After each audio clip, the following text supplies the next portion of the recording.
There is this journey of flawless. Are you thinking of an end to that? And what do you think will come after that? I've said this before and people think I'm kidding, but I never set out to own a business. Running a business and enjoyment is a bit... I don't think it should be put together in the same sentence. Why not? Because it's hard. What does it take to build a company that you hope will outlive you?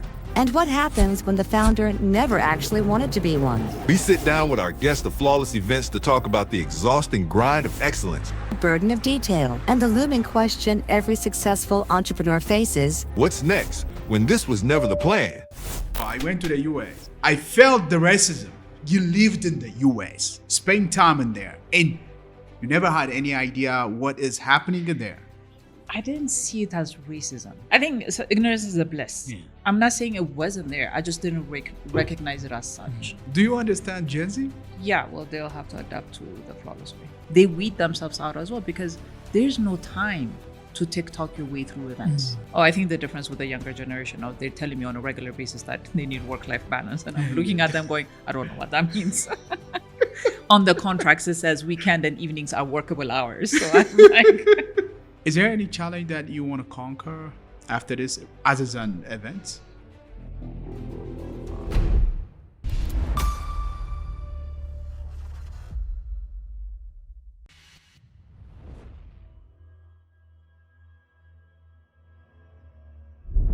Yoadan, welcome to the show. Thank you for having me. So I don't get to meet people that I respect a lot.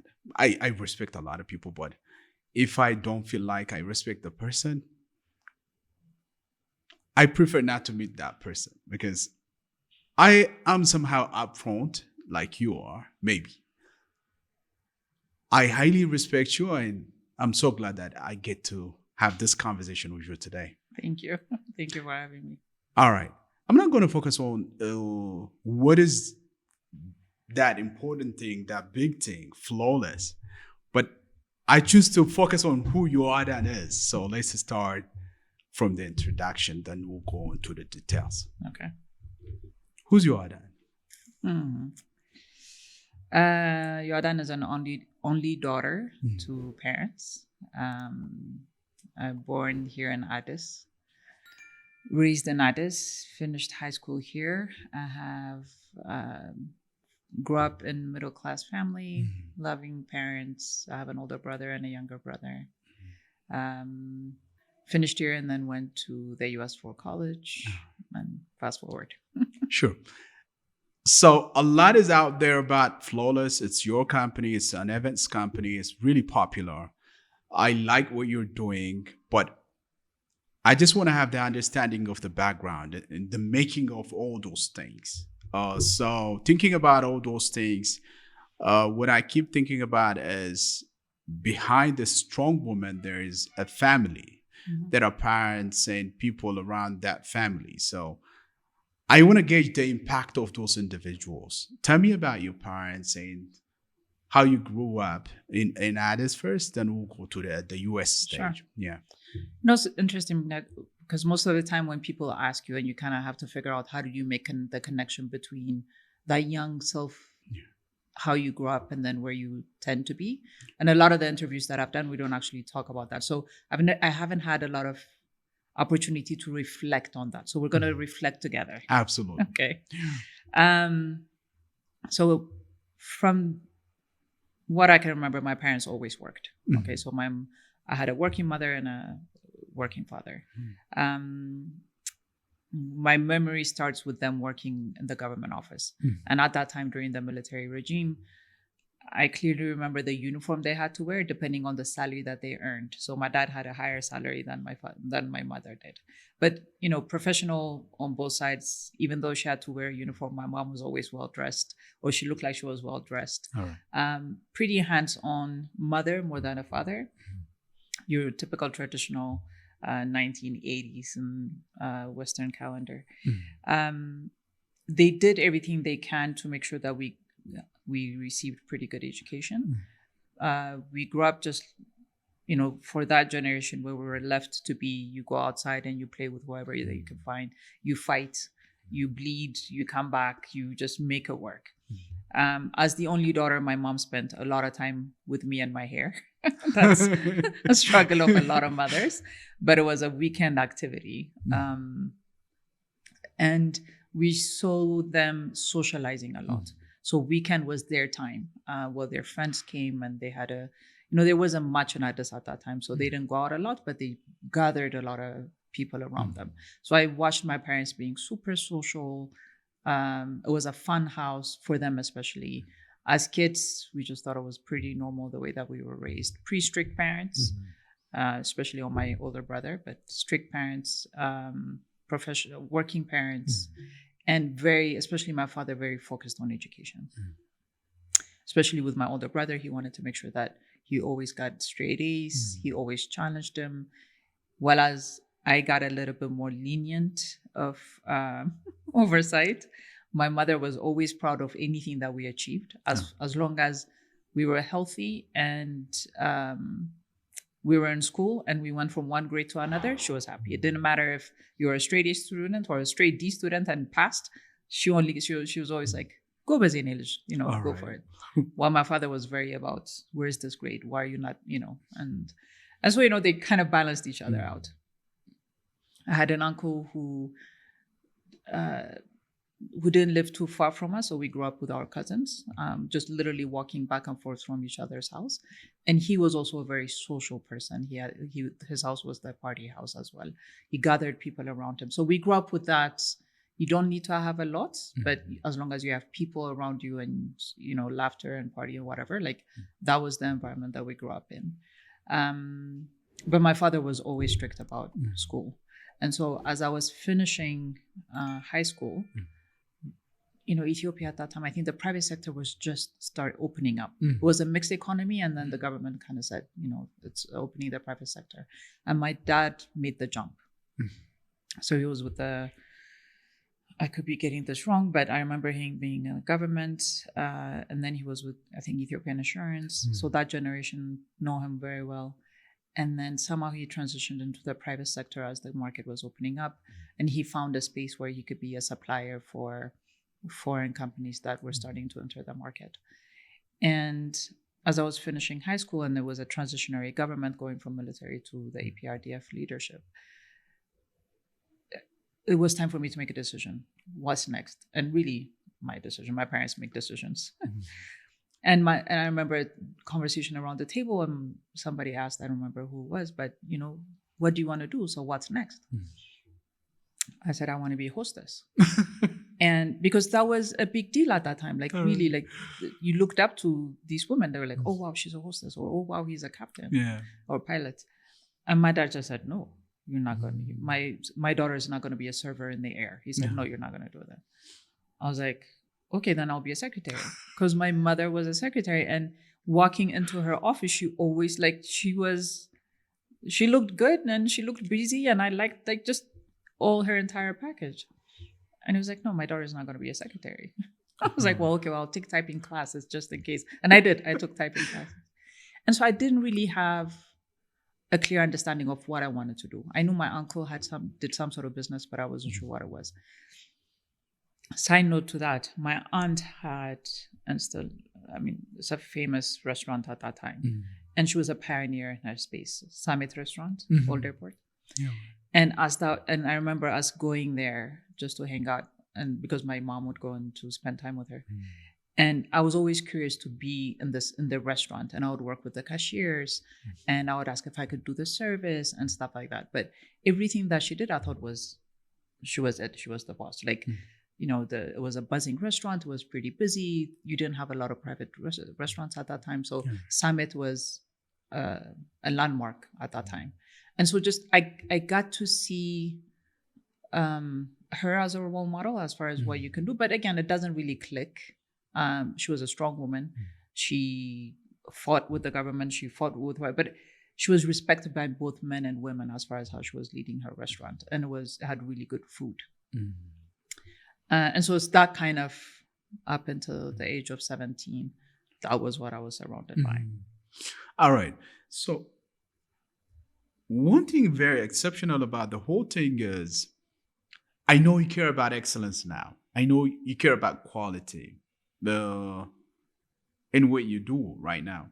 But you don't, I mean, in all the conversations I heard you speak about education, going to school, meeting people as a young person, you don't strike me as someone who is passionate about school, education, reading, or all those things.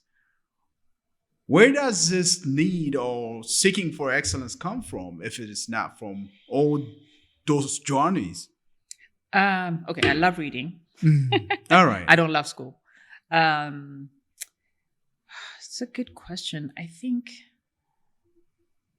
where does this desire to be meticulous and everything to be correct? Let me keep on reflecting on that. I'm not sure where it comes from, but I know I've always liked order. All right. In school, I remember trying to impose my desire of order onto my friends. Nowadays, I would have been called a bully, but it was really just, we'd buy candy, and back in the day, like 10 cents will get you, like, I don't know if you remember, you grew up here, right? Yeah. There was this candy that was really white and powdery, and then with like a few cents, you can get quite a few of it. So we'll Nana, is that? I don't remember the name. All right. Like you put it in your mouth and it's almost sugary. Like, Yeah. So we'd buy that in a bulk, and then I was, instead of like literally counting and dividing, I would have everybody lined up, and I'd be like, here, you get one, go back to the man, you get another one, now go back to the, and I don't know why, but I have these moments, memories that just stick out, and I'm like, why did I do that? I don't know. But I liked ordering my friends around, being the rule stickler, and it being a bit of an ashkawaj to the teachers as well. Like, so there's these memories that come, and I'm like, yeah, I used to want to like carry the bag for my teachers, or I'll tell on somebody if they're doing something wrong. So there's this rule abiding personality in me, and then this wanting to order people around type of personality. And then I liked service because I saw it at my aunt's. So maybe it's this different combinations that somehow became my career, but none of them really, I can't put a direct line to it, if that makes sense. Absolutely. Yeah. So would you say if one of the parents, your parents or anyone that you consider to be big in your family, if we consider one of them not being in the picture, would anything change in your life? For example, let's say the Summit restaurant was not there, your aunt was not there. Did you see any change in that circumstances? Because I don't dare to say that your dad or your mom was not there. So would you see there's some kind of change being in your life? If I didn't experience that, possibly. It's hard to say, right? Because again, you're forcing me to reflect back in a way that I haven't consciously done so, right? And actually, sometimes after interviews, I'm like, did I give sufficient acknowledgement to my parents and to my family? Because we don't just suddenly appear in the world. Absolutely. Right? There are influences that shape us to who we are.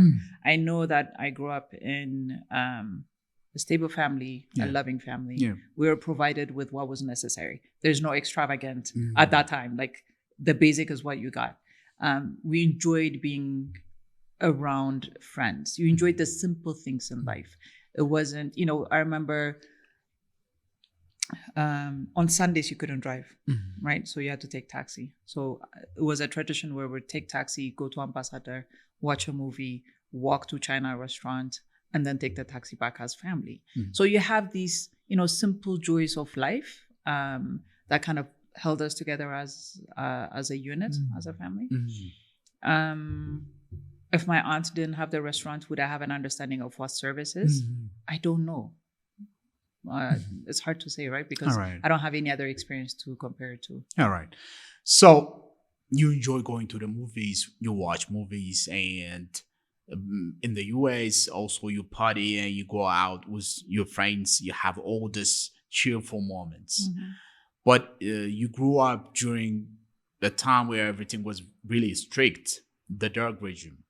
And people from that era, including my dad and people like that, and some of my uncles, these are really disciplinarians, very strict people, people with principles, whatever that principle is. how does your dad allow all that? I mean, he doesn't strike me as someone from that era.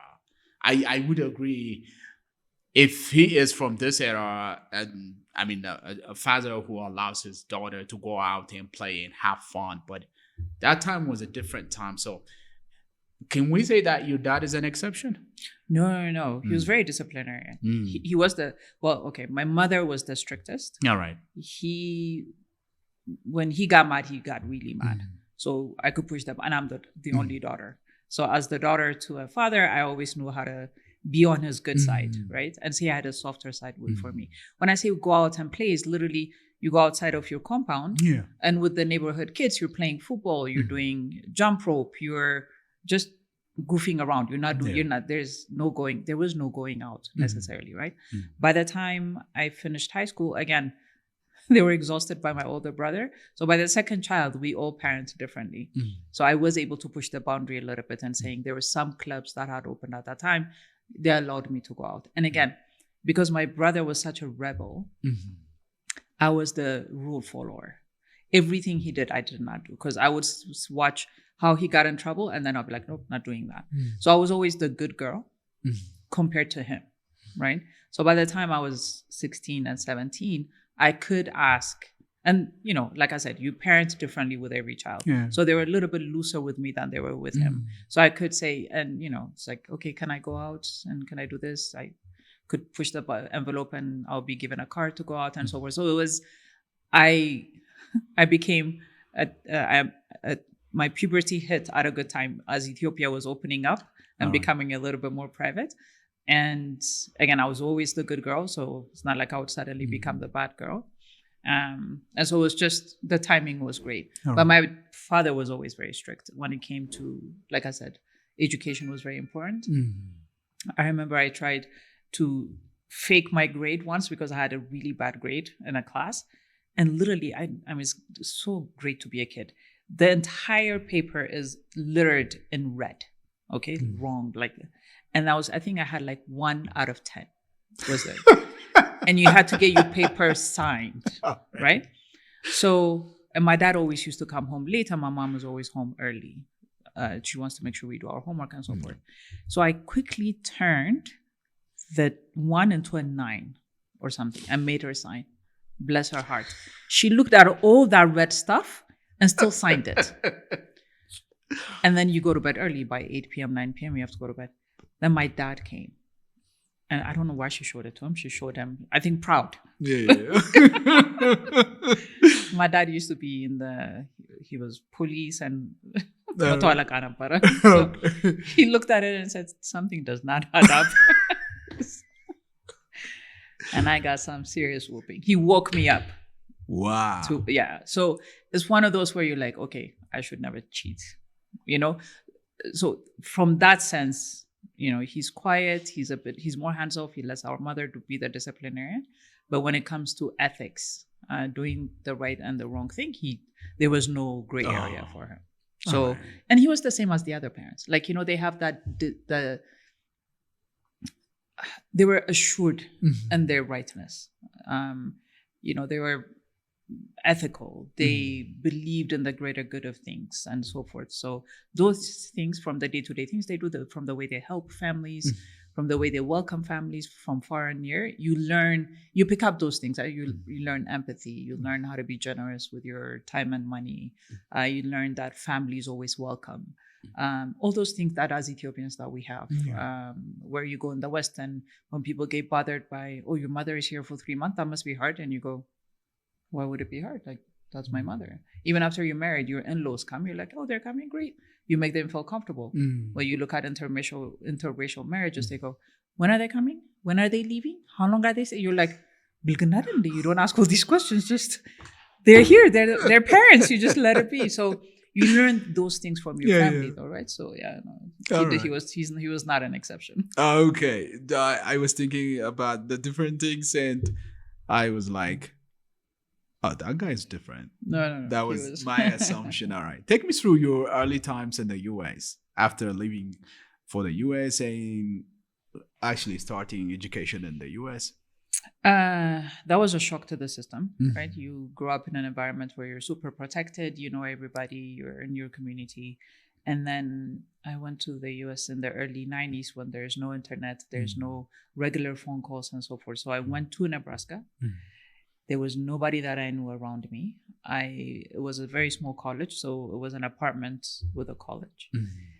And everything was a shock. The food was a shock. The people were a shock. And you think you're somewhat Americanized because you grow up watching Dirty Harry, The Good and Bad and Ugly. You know, you watch all these on repeat, Dynasty, you know, all those old US movies. And you feel like, oh, of course I know America. But when you get there, you're like, whoa, I had no idea. So everything was just a shock. Missing friends, missing family, but no way of staying in touch, right? So writing endless letters to my friends and my parents, making one collect call for like a quick minute to hear a parent's voice and then quickly hanging up, making mistakes and not knowing where to turn, being afraid of managing money. Like, what does that even mean, right? Not understanding how to do grocery shopping, not understanding how to eat healthy. Like, it's just compounded things of the number of things that you don't know, and then having to focus on school. But that's the one thing that you have to deliver to your parents is honor the money that they're spending on sending you, especially considering how difficult it was back then.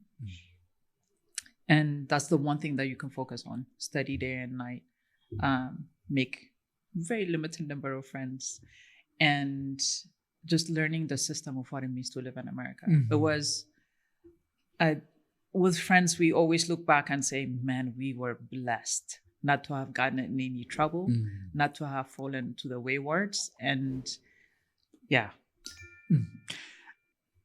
One of the reasons I really respect and admire everything you achieved, and after learning about this fact that I'm going to tell you about yourself, my respect is really solid now. Okay.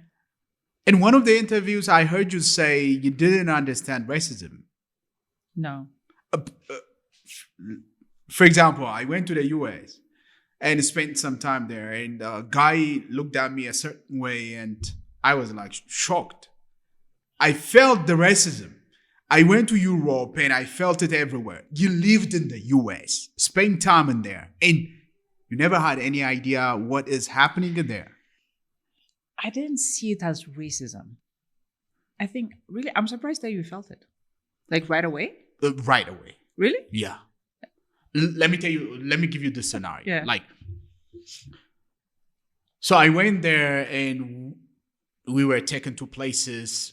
The US government and the State Department took us there, and we was visiting places like, it was IVLP program. So, Capitol Hill and the White House, we were visiting that end. Some guy was passing by, was a girl, and I was taking a photo, and this guy looked at me and he muttered something, I don't know what, but this is a white guy. He had this look, a very bad look. I never saw anybody. I never recognized anybody looking at me that way in Ethiopia. So I felt like maybe it could be a misunderstanding of some sort. But I felt like this is what they talk about when they say racism. So he said something, but he just passed by. But he looked at me and he said something. And I said, that's racism. Is that recent? That was not. Years ago. Years ago. So I felt it in different countries in Europe. So I'm not really a fan of going those places. I don't really like going out of Ethiopia.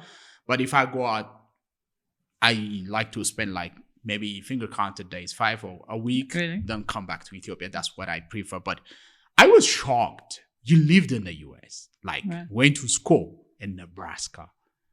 Then you didn't feel anything. That's a blessing, I believe. It is. I think ignorance is a bliss, right? So I'm not saying it wasn't there. I just didn't recognize it as such, right? So looking back and you talk about it and you laugh and you go, oh, yeah, they were racist. But I didn't at that moment. So at 17, I just arrived in the US.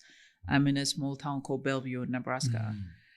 I'm living in an apartment complex with other kids who are going to the same college. It's not a dorm, so it doesn't have that community feel, but it's everybody's going on. So I'm this skinny little girl.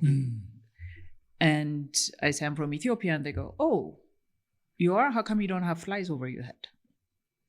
And I have no context for what that means. Wow. But literally, I have no context for what they're talking about. I'm like, why would I have flies over my head?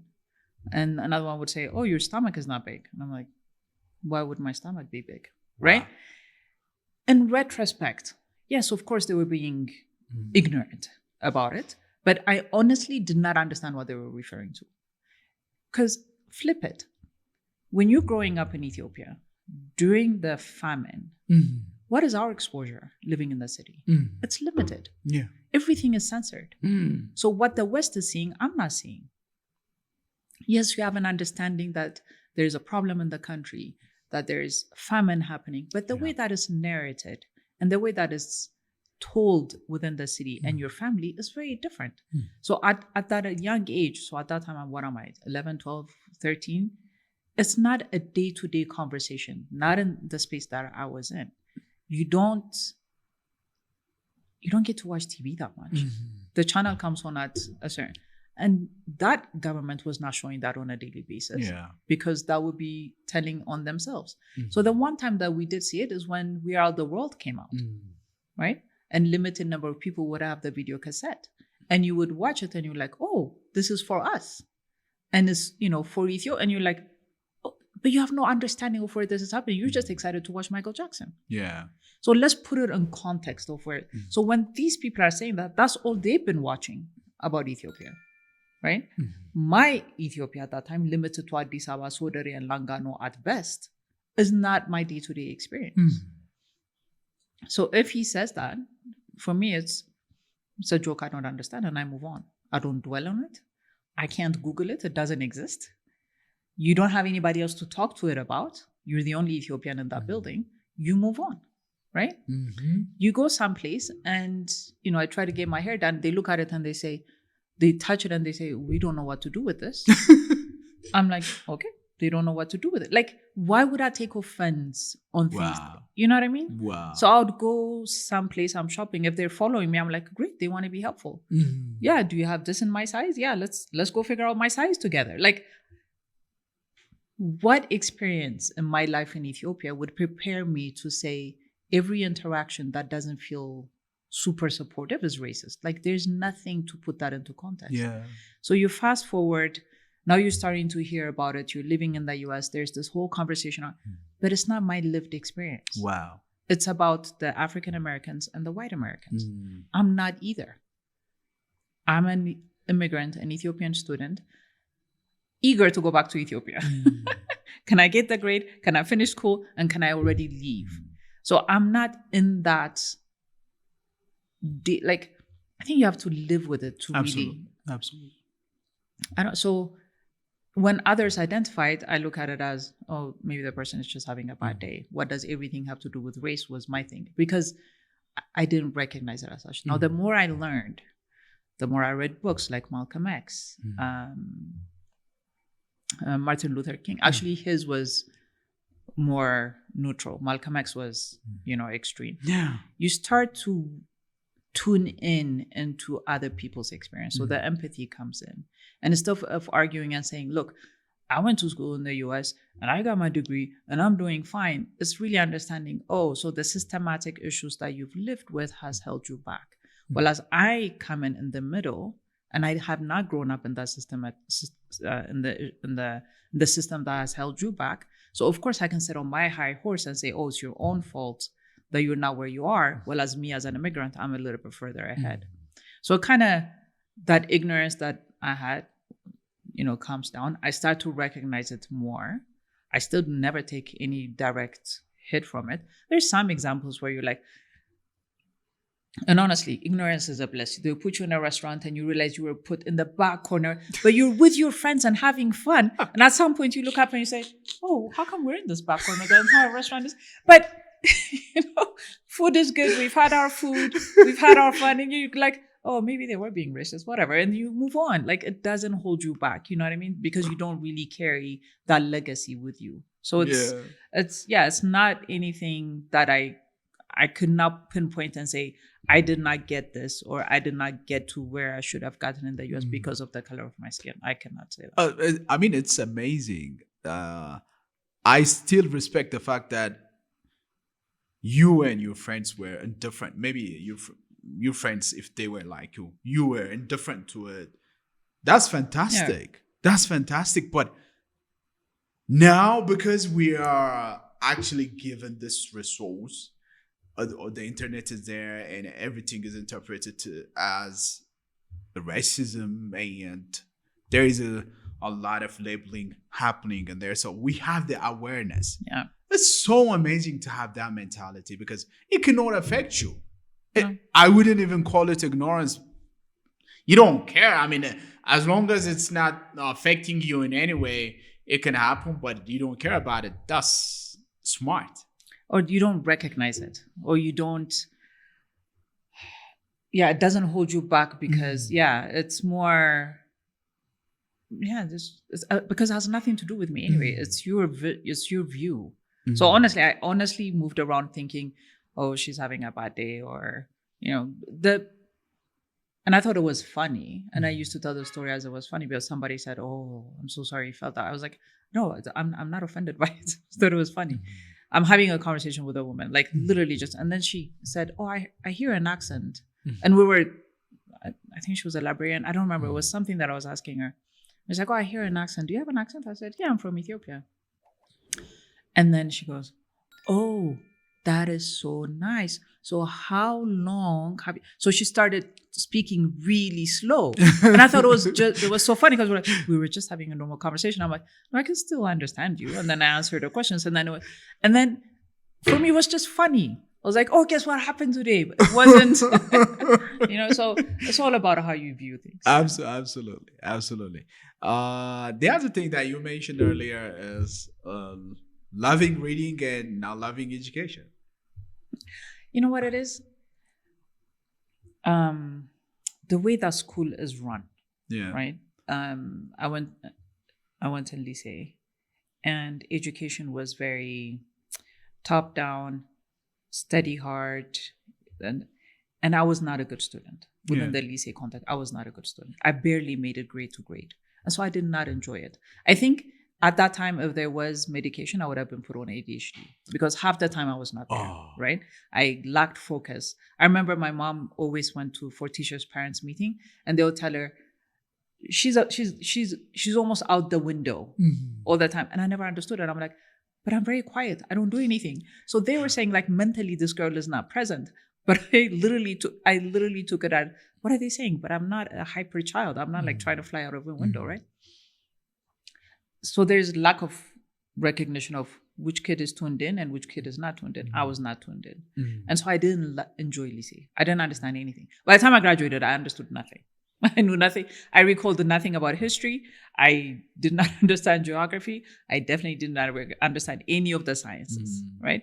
So how did I make it grade to grade? I honestly don't know. I think it was just by sheer force of studying, memorizing, and doing the best that I can. That's it. Wow. So I couldn't, what is there to love about that? I didn't have the love of learning. The US, because I had the discipline of lycée, I was disciplined in studying, and I could not let my parents down. There was just no excuse for not doing well. So I was good at studying and passing studying. But I did understand school better in the US because of the way that they educated, the way that the teachers engaged, the way that it was more conversation, not lecture-based. So those things I liked better. Fast forward to 2018, I took a program of Stanford Seed. Now I'm deep into Flawless. I'm doing business. I had my MBA, but I couldn't really relate it to the day-to-day work because, the operational grind of business and the theoretical MBA that I had, for me, did not mesh. But when I was taking Stanford Seed, I absolutely loved it because everything we learned, I could apply it to Flawless. It wasn't theory. It was What is your value chain? Figure it out for your own company and let's discuss it. Have you optimized it? Where's the gap? And so I could literally go back to Flawless and say, okay, what are we doing here? What's happening? So from that sense, yeah, but I think how we teach our children, are we preparing them to be learners for life, to be curious, or are we just teaching them to fear and fear failure of grades? Is it, are we ticking off grade points, or are we really saying, are we preparing these kids to be learners? So I think that's the difference. All right. I heard yesterday Mark Manson, if you know the guy, a very famous guy. He wrote a book and he is a podcaster now. He talked about achievement in life and achieving something. Like, he talked about the time he wanted to write a book. Okay. And he was thinking about writing that particular book for about 10 years, he said. I'm not exactly sure about the number of years that he was thinking about that book. And after writing it, I mean, the journey was fun. He did everything to write that book, the research and everything. Then after writing the book, he said he was depressed. So there is this journey of Flawless that started because of some accident or because of some happenstance that happened in the US. And coming back to Ethiopia, you followed that path and you brought Flawless to where it is today. Are you thinking of an end to that? And what do you think will come after that? What comes after Flawless? Yeah. I don't know. There will be an end for Yoadan and Flawless. I hope there won't be an end to Flawless, right? Because I would love the company to continue as an institution that's not dependent on the founder. I think, and I've said this before, I think that would be your greatest success in businesses, making sure it outlives the founder. And I think as small to medium-sized companies in the African continent, I think that's the problem that we have, is making sure that we're building an institutionalized organization rather than an individual. So yes, I would like Flawless to continue without Yoadan. Then what's for Yoadan after that? I don't know. When you're young, you look at people and you go, what, they're 40? Man, they're old, right? And then you get to that age, because now every time they say the youth, and I'm like, what is the youth now? And it's like 18 to 26 or 18. I'm like, my God, yeah, that is really young. So I'm no longer in any category where anybody cares about, right? So as you get older, you're thinking, oh yeah, by 50 I'll retire, or by 55. I'm turning 50 next week. I'm like, I don't know when I'm like, I was like, I thought that the end would be clear by then, but it's not. So as you get older, now I have so much respect for people who are in their 70s. So I'm like, yeah, I understand, because inside of you're thinking, yeah, I'm still young. I'm still going. Like, this is. So I think unless you make a conscious end, unless you consciously say, you know what, at this age, I'm done, and then I'm going to do this, or I'm done and I'll figure out what's next. Because what's really difficult when you're running a business is when you're in the thick of it. For me, I can't make a statement for other people. For me, it's difficult to see what's next. Because, for instance, right now we're going through audits. So for me, what's next is finishing this audit in one piece. Right?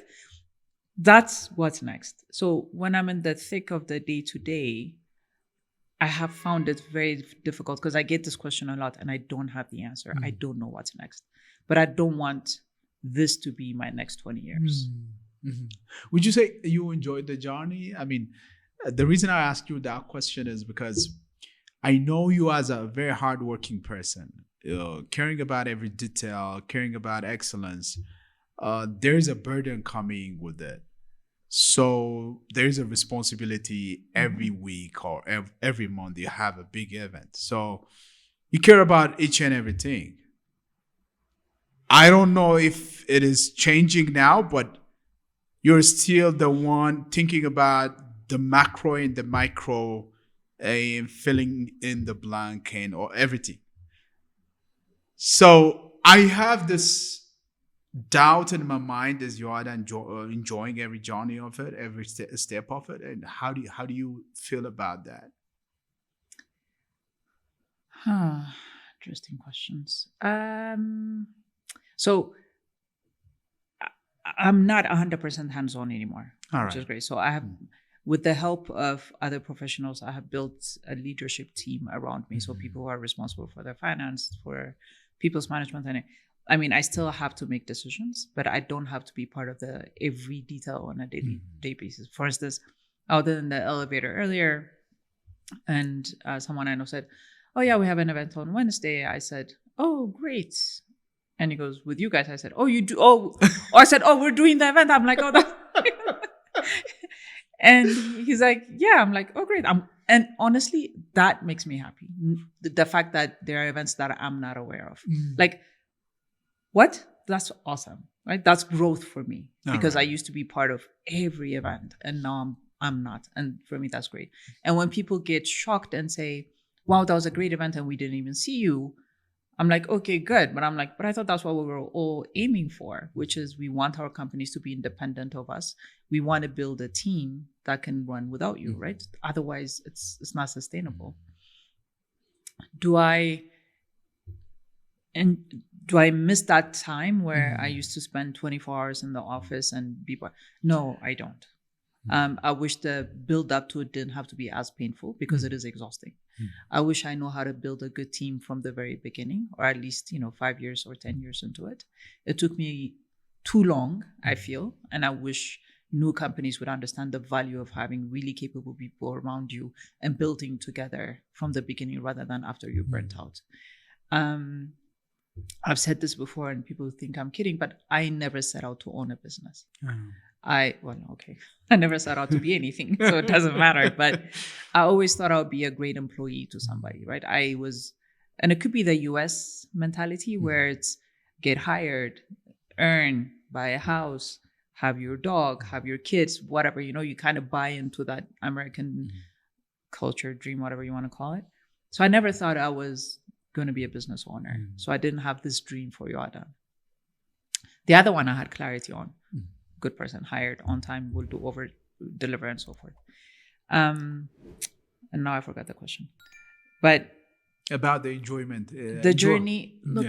Looking back, it's humbling to see how far the company has come, and it's humbling to see when people admire the company because I know what I went through to get to where the company is, and I didn't do it for the accolades, I didn't do it for the claps, I didn't do it for the recognition. It was to deliver for each client as flawlessly as possible. That has always been the drive, and that's the passion I've tried to instill in all my staff. I think running a business and enjoyment is a bit, I don't think it should be put together in the same sentence. Why not? Because it's hard. You're running the business for you. It's hard, but I think the operations of events I still enjoy, right? Putting the event together. So if somebody could hire me to just be an event person, I think I would enjoy that because I really enjoy the challenges of putting the different things together. I don't enjoy the running the business part of it, which really takes you out of the day-to-day operations, right? It's the people management, it's the stakeholder management, it's the finance, it's the recruitment, it's thinking about the future, it's the strategy, I'm not built for that. I'm not that person who, people get excited about, let's look at the numbers. Okay, what are we going to do for the next 5 years? Let's put the KPIs together. I'm like, let's not. I don't enjoy that. That's not why I'm here. By virtue of being a CEO, I have to, but I don't really enjoy it. So what I enjoyed was just being an event planner, an event manager, up until the time where I had to scale up and be a bigger company. That one was great because I really loved it. I stayed up all night and I enjoyed it. I fought with people and I enjoyed it. I cried. There are so many moments where I've cried because I failed or I was frustrated or something didn't go the way that all of that. Yeah, I look back and I'm like, my God, yeah, I've put my sweat and tears into this thing. Would I have done it differently? Yeah, I would have kept on building the right people around me as I go forward. But the future is still unclear. All right. Do you take time to actually converse with your family members, maybe your parents, saying no or care to know whether or not they are proud of your achievements? Especially, I'm asking this. I have your dad in my mind because he was directing your journey where you were going.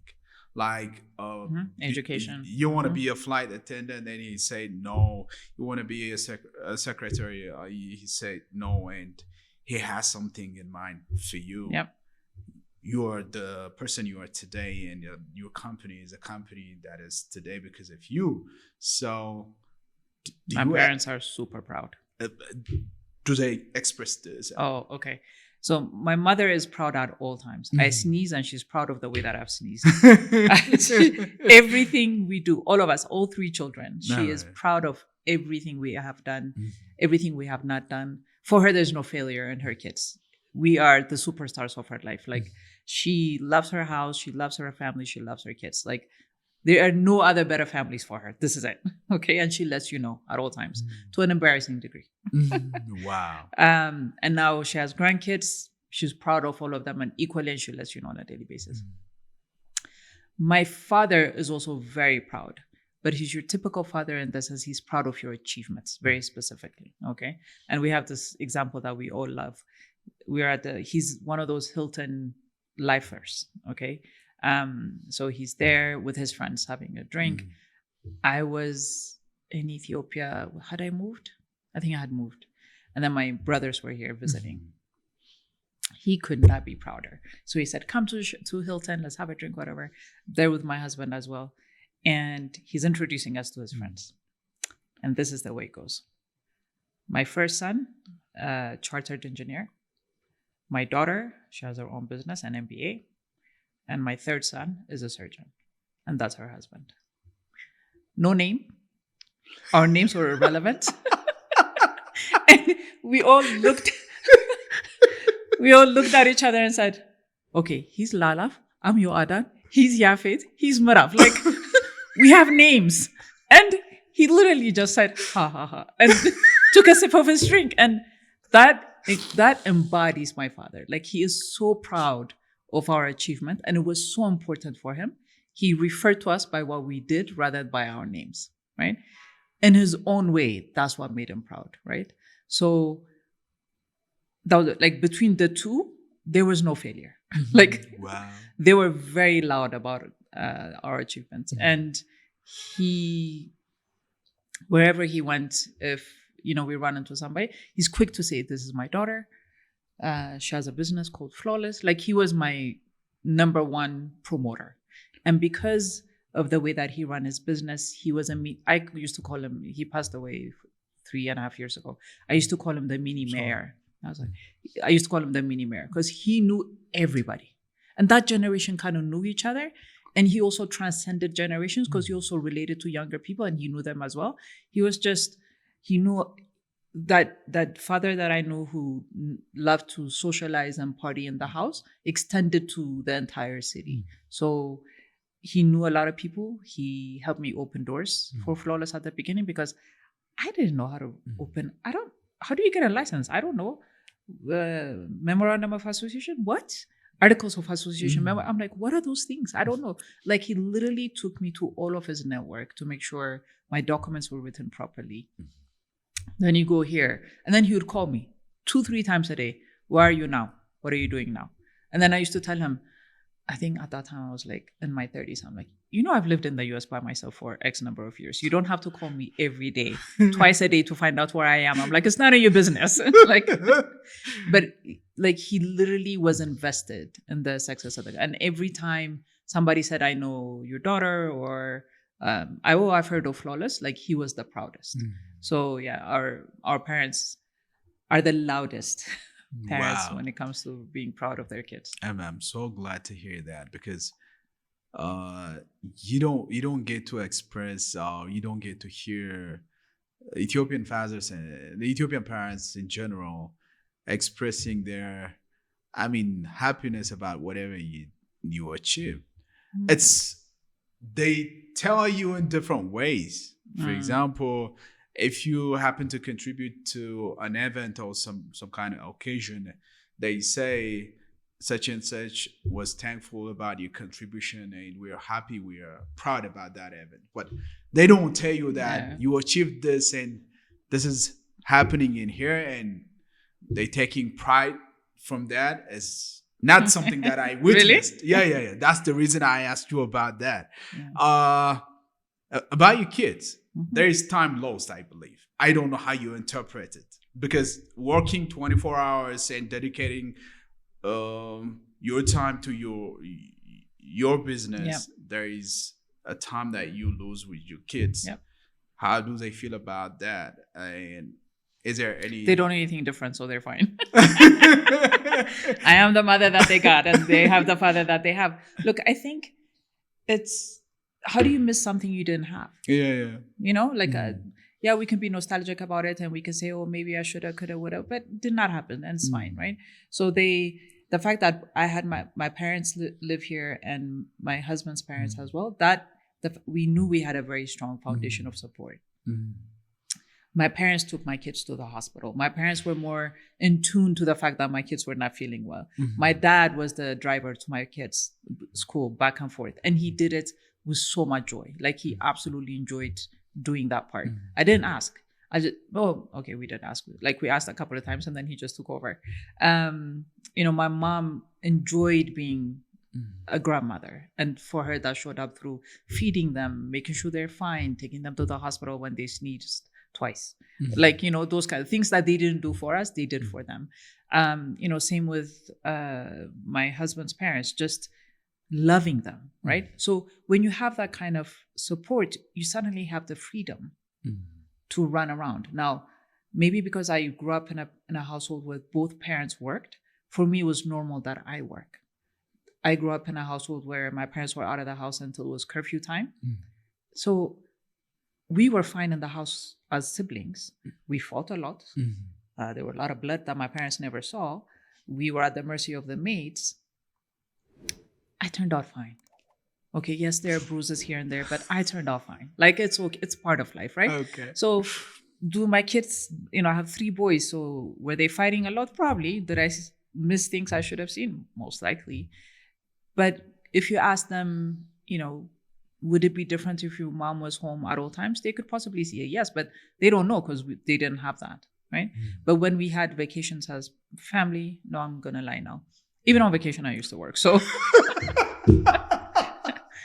my husband had the luxury of being hired. So when he took time off, he really took time off. So actually, they enjoyed him more because he was the fun dad. Like, they got to do things with him.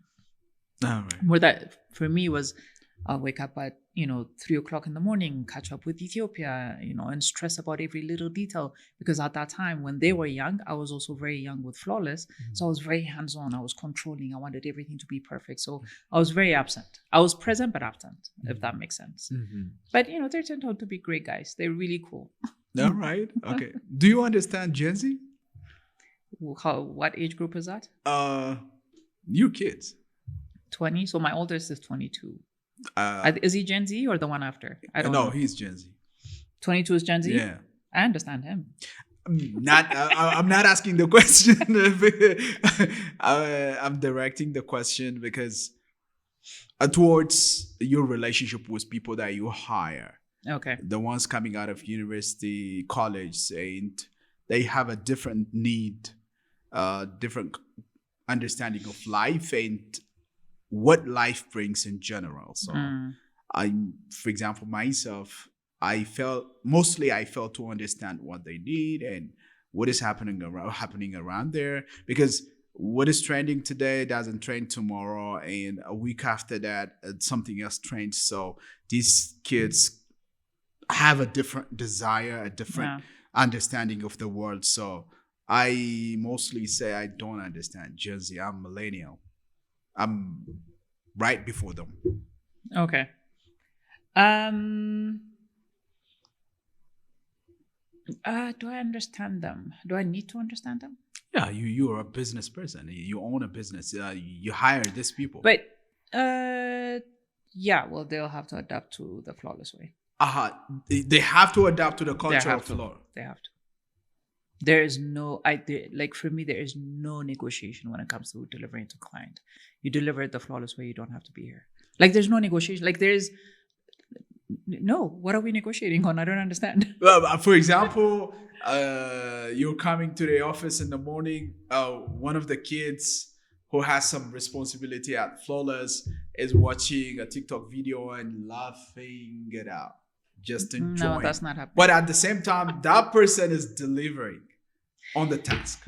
Look, so that's a Gen Z way of understanding this world and having that culture of living, having that experience of living and this. As long as they're delivering. No, as long as they deliver. Like I don't have time to micromanage you every All night. right.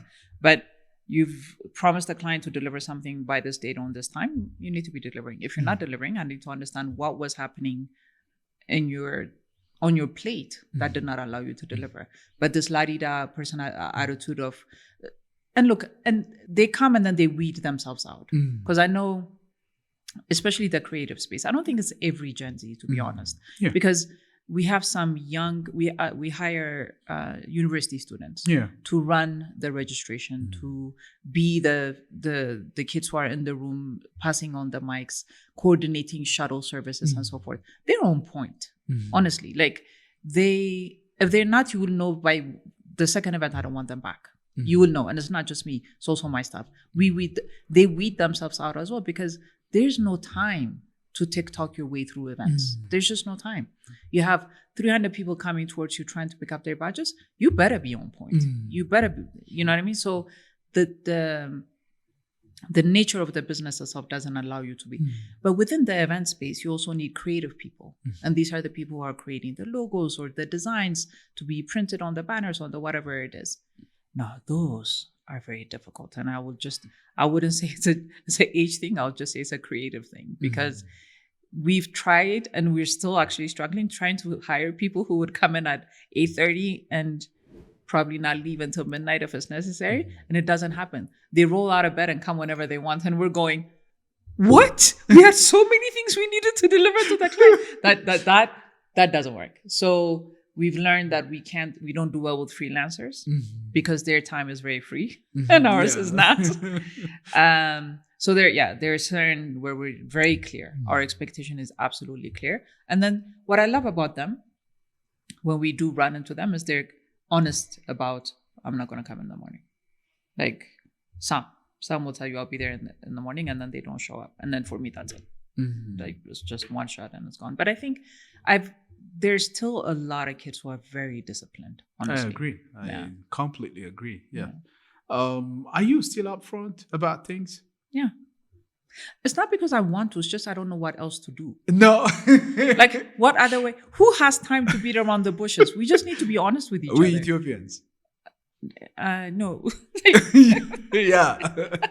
The mentality is if I have to deal with someone, for example, if there is some benefit that I get from that individual, and I know that there is some BS that he has, that is, something that is inseparable with that guy or that person, I can see that and ignore it because of the thing that I'm thinking about that person that I can get benefit out of. You're not like that. This is... Like how? Wait, give me an example. Okay. I have a friend. Yes. A very smart guy with all these qualities about how he delivers things, about how he treats people, but he lies. He exaggerates. Okay. So I don't have to mind him on that, the exaggeration, because he has other qualities that I admire. Yeah. So I like those qualities. So the exaggeration and the lying, as long as it's not hurting me directly, I don't point it out. I wouldn't either. Really? No. So I asked you whether or not if you're upfront or not. What did you understand by that? Upfront in the sense, I think a lot of people say that I'm upfront. It's more in the workspace, by the way, right? So if I do have social skills, so I wouldn't call you out a liar or anything like that. But I think it's more around. We work with high-level government people, for instance. And as the event managers, we sit in the middle and we have to help the event move forward. And a lot of times within hierarchical setups, you defer a lot to the powers at the table. I don't do that. So for instance, I would give a minister a deadline. You need to get back to me by tomorrow, or we're not going to deliver, or we won't be able to deliver. And I think that shocks people. Well, as for me, it's like, but it's about the work. I am expected to deliver, for instance, I'm expected to deliver 1,000 badges by today's Monday, by Friday. I've been asking for the names since last week. Now we're sitting at a meeting and we're all trying to look good to each other. Oh, yes, everything is going well. I'm like, no, things are not going well. I've asked for the badge list last week. I still don't have it. If I don't get it by today, end of day, I'm not going to deliver. We've been talking about doing XYZ. We keep talking about it, but it's actually not being done. So I will call things out with the solution, though. So this needs to be done this way, and this needs to be done this way. And I think people are not used to that. When you're sitting in a meeting, I think the whole point of a meeting is to make it look like things are going well when they're not going well. And I don't have that luxury of doing that, because then it's my head. It's my responsibility to make sure things get done. But it's not just mine as well. As you have thousands of people who are coming to this event expecting you to deliver. You as my client, if the ministry has hired us, you have expectation out of me. So I don't have time to play to play games. I think that's what people are saying. And these things are also, flagged to me post, right? So we work with a lot of government offices, and to this day with a lot of them, like I love seeing them, and and especially if they've moved on from government offices, they always say, Yoadan, you're crazy, Kona. But why? And for me, it's automatically, did I do something wrong? And then they were like, you remember when we were sitting in this committee meeting and you said XYZ? And for me, it's still like, yeah, but it was true. And they're like, yeah, but I'd ball him. It's those it's all work related. And I don't, the way that I'll talk to you in the committee, if you're, let's say, a director, versus the way I'll talk to a minister is the same. I am not, I cannot tiptoe around power. So that's why people say I'm blunt. Amazing, because I think it's the same thing again, because the minister would expect a different kind of approach than the other guy, the director. Yeah. But it's still, it's a big thing. But I know that you don't do weddings. No. From the corporate events, including the government events, are there events that you would say, I don't want to do this? What is, to make it very easy, what is the ideal event that you like doing, and the opposite of it? I mean, I think Flawless has gone to a stage in its brand where we can, diplomatically fire clients, but where you no longer service them, and you can find reasons as to why you don't anymore. And I think a lot of time it's more, you give your blood. I mean, all of my team members are spending hours away from their kids. It's not just me. So for anybody who's working at Flawless, they are sacrificing a good number. Oh, I think the difference with the younger generation now, they're telling me on a regular basis that they need work-life balance. And I'm looking at them going, I don't know what that means. On the contracts, it says weekend and evenings are workable hours. So I'm like, I think those are the gaps. But, and I'm not saying we don't make mistakes. We make mistakes as well. But you bleed, you cry, you deliver. Under various circumstances, you might be appreciated or unappreciated or whatever. But then there are clients who just drag out your payment for 6-7 months. So us not getting paid means we can't pay our suppliers, or we go into loan in order to pay our suppliers. Well, as you're begging for payment on this side. Now, by the time you get paid, the value of that money is half of what it was at the time, from the time that you've done it. So then you go, look, if you appreciate us that much, if we deliver to the way that we promised, why can't you deliver per? So after a while you go, is it worth it? And at some point you go, it's not worth it. So for us, I think it's more the way that we're treated as professionals and the counter treatment of, are you paying us at least at a decent amount of time? I'm not even saying per the contract, just in. So all those things, and then you start kind of pulling back and saying, no, I don't enjoy this anymore. But yeah, we love very big events. The more complicated they are, the more we love it, because it pushes us, it helps us grow, it challenges us in new ways. It also shows us what we're capable of. So we love that. We love a lot of creative experiential events where we get to bring the brand alive for the client, and seeing the client as equally excited as we are when they see it. We love that part as well. And then you have very straightforward events that we service on a regular basis. Do you face the same challenge with events overseas? With payment? No. Because actually, no. International clients are very strict because they take your contract at face value. So if our contract says we start no work before 50% is paid, they stress us to send the invoice so that they can pay, so we can start work. Well, as we also spoil clients because it's like the minute we agree, we start working. Even though the contract clearly says, if you don't pay me 50%, I'm not, because time is of the essence. We're like, yeah, they'll pay. So-and-so knows them there. Yeah, let's just keep going, because if we under-deliver, it's still our neck on the... So international clients are very much by the book. So it's like, oh, you said, okay, 30% at this point, okay, I'm paying. 20% at this point, okay, they're pretty disciplined. It's more of the local... So the local clients, is it entitlement or ignorance? I don't know what it is. I think with our economy right now, it's a crazy circular effect, right? There's no money somewhere, so there's no money another. So there's just, everybody seems to be very strapped. But this discipline of paying very delayed is a very Ethiopian. So are you still planning to expand? I mean, I'm looking at some of the things that you're doing, and I see that you like international events and you thrive on those. I do enjoy them, and it's the, how do I explain it?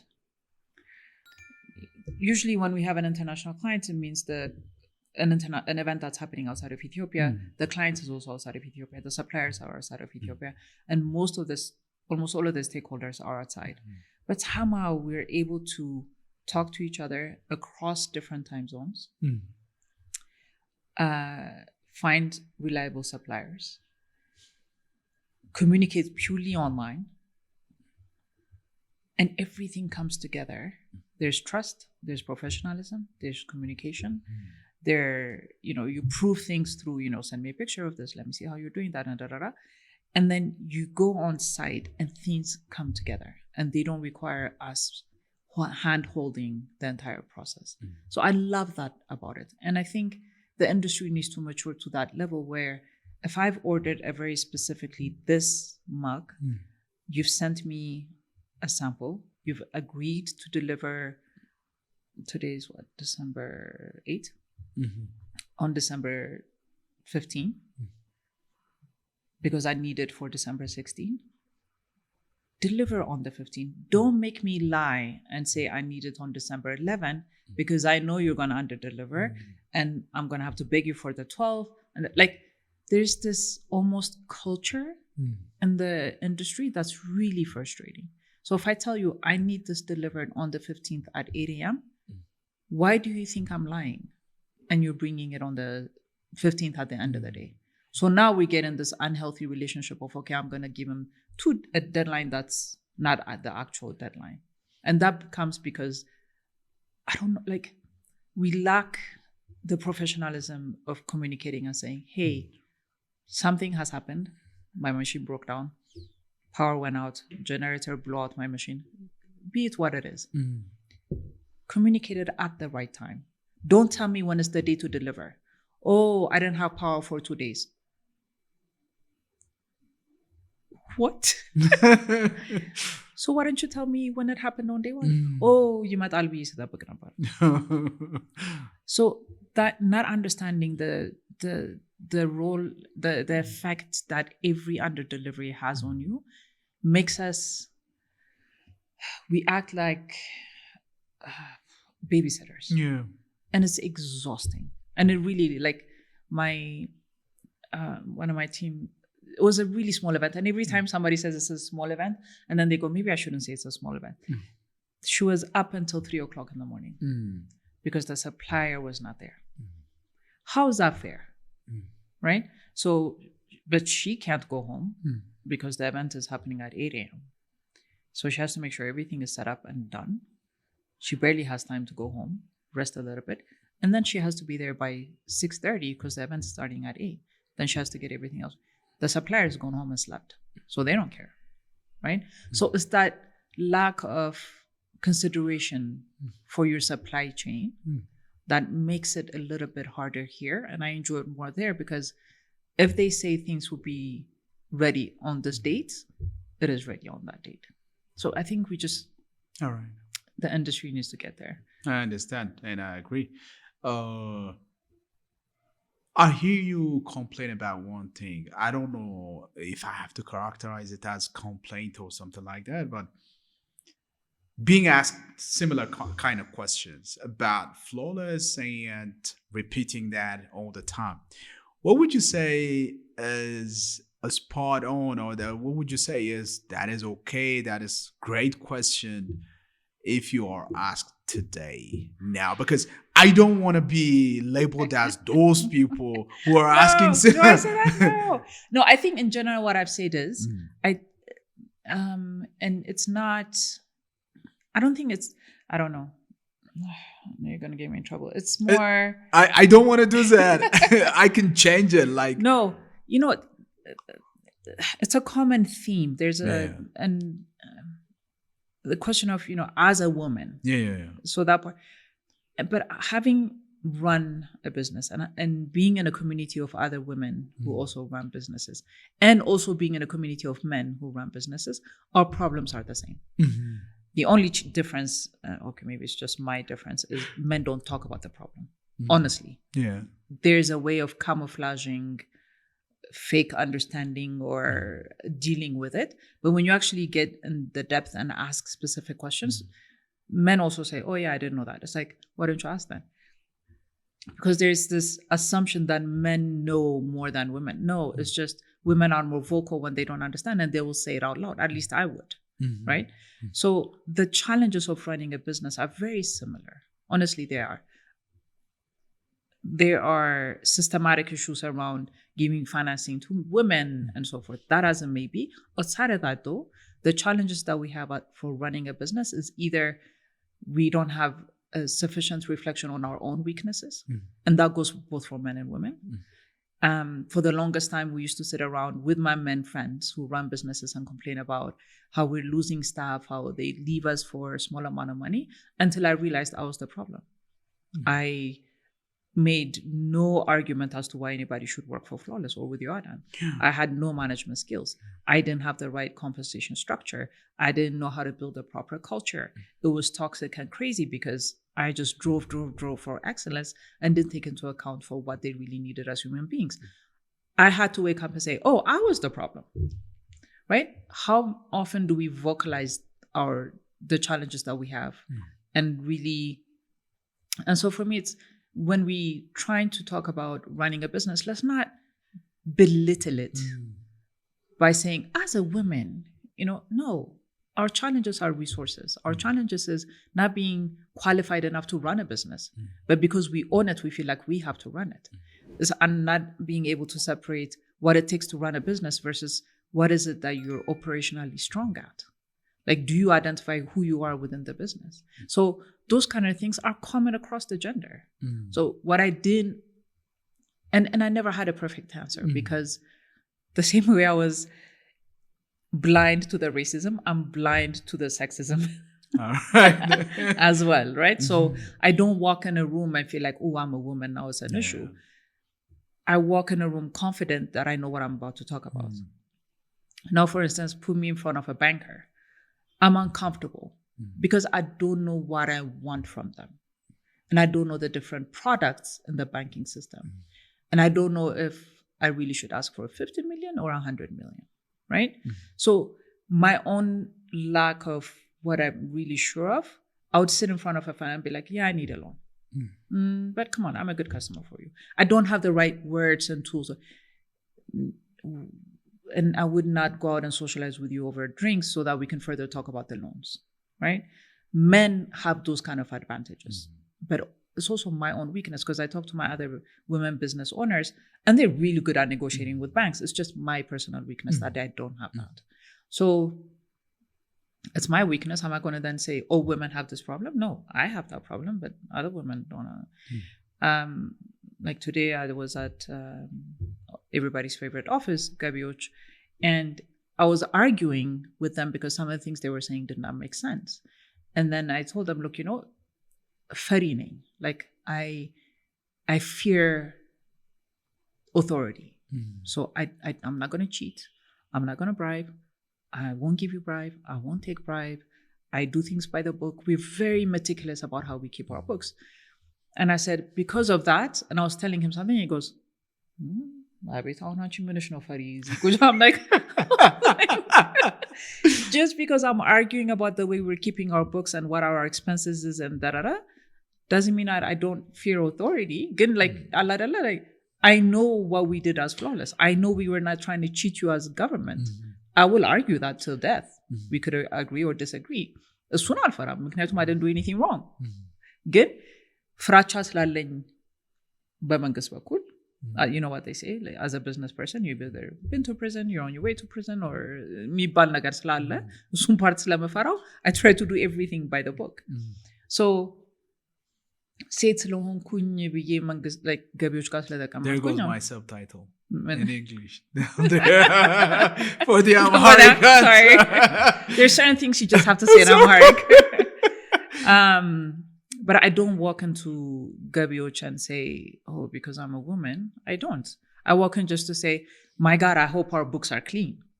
Like I hope we did not make silly mistakes. But outside of that, I walk in a room confident with what I have to say. Yeah. Okay, this is going to be my last question. I was thinking about it a lot because I was thinking about the journey and everything you achieved, all the things you achieved. Is there any challenge that you want to conquer after this other than events?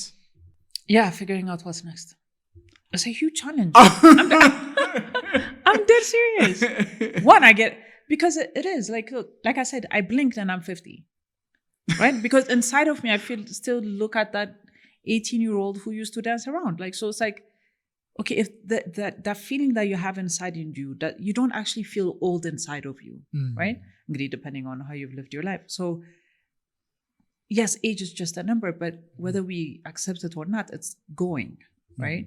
I look at pictures of when I was 22 and I look at my son who's now 22 and I look at what he's stressing and I go, oh, you'll be okay. Like, there's so much to life. What's stressing you right now is nothing, right? Like, it's like, yes, you'll be fine. Yes, I know you're struggling, but you will be fine. But now you're 50 and you go, okay, so maybe I have another, if I'm blessed enough, another 20, 30 years. It's still long. Yeah. You know what I mean? Like, yes, the 20-year-olds who may be watching this will say, my God, she's old, she's 50. But at 50, you're going, but I have another 30 years to go. Wow. What's next? I can't be doing what I'm doing now for the next 30 years. And I don't want to. I hope I'm not. But it's a whole other big chunk I have to figure out. And that's stressful, right? Because I think the stars aligned and I've been, like, I never take my privileges for granted. I never take my blessings for granted. So Lenny Flawless has been such a blessing. I've been so lucky to figure it out and get here. I didn't really plan for it. I stumbled into it and it's worked out. Am I going to just stumble into the next 30 years? Am I hoping that luck will show me the way? Or do I have to consciously write the next chapter?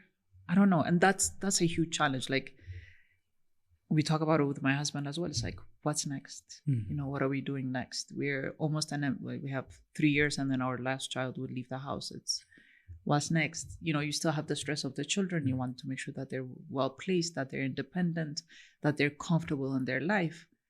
But okay, so what's next for us? What's the next chapter? So that's the big unknown we're trying to figure out. Yoadan, this has been a great conversation. Thank you. I love a lot of never asked before questions that I really think about. Now I'm going to look back at this video and say, no, I should not have said that. All right. No, I enjoyed all of it. Thank you for coming. Thank you for having me. All right. Okay.